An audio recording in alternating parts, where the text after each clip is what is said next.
নমস্কার, লক্ষ্মীপুর টাইমসের পক্ষ থেকে আপনাদেরকে জানাই স্বাগতম। খবর পড়ছি প্রণীতা দাস। দীর্ঘ 3 মাস থেকে চিরি নদীর থাকা পালরবন্ধ সেতু দিয়ে যান চলাচল বন্ধ রয়েছে।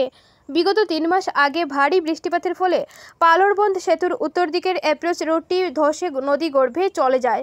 এই অ্যাপ্রোচ রোডটি শীঘ্রই মেরামত করে সেতুর উপর দিয়ে ভারী যান চলাচলের উপযোগী করে তোলার দাবি তুললেন বেশ কয়েকটি গ্রামের জনগণ।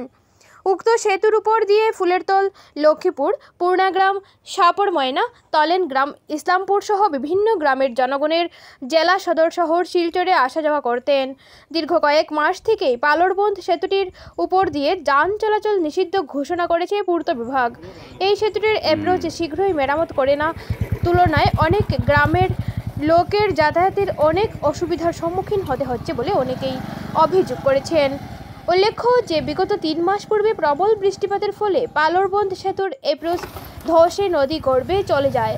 লক্ষ্মীপুর পূর্ত বিভাগ অ্যাপ্রোচটি অস্থায়ীভাবে বাঁশের গড় সহ মাটি ভরাট করার কাজে হাত দিলেও পরবর্তীতে নদীতে জল বৃদ্ধির ফলে পূর্ত বিভাগের পরিকল্পনা সফল হয়নি।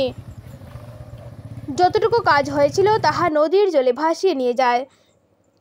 তার সাথে সাথে বৃহত্তর অংশে পুনরায় ধস নামে। খবর পেয়ে লক্ষ্মীপুরের বিধায়ক কৌশিক রায় এবং মন্ত্রী পীযূষ হাজারিকা ভাঙন পরিদর্শন করেন। পরে গুয়াহাটি থেকে পূর্ত বিভাগের একটি দল এসে পরিদর্শন করে গেছেন। বর্তমানে নদী ভর্তি জল রয়েছে, তাই গুয়াহাটি থেকে আসা পূর্ত বিভাগের প্রতিনিধি দলে নদীর নিচ দেখা সম্ভব হলো না। সেতুটি রক্ষা করতে হলে তাদের মাটির নিচ পরীক্ষা করতে হবে। নদীর জল কমার পর নদীর নিচের মাটি পরীক্ষা করে সেতুর অ্যাপ্রোচের কাজে হাত দেওয়া হবে বলে বিভাগীয় সূত্রে জানা গেছে। তবে লক্ষ্মীপুরের বিধায়ক কৌশিক রায় খুব শীঘ্রই যাতে পালরবন্ধ সেতু দিয়ে যান চলাচল করতে পারে তার ব্যবস্থা করে দেবেন বলে মত ব্যক্ত করেন।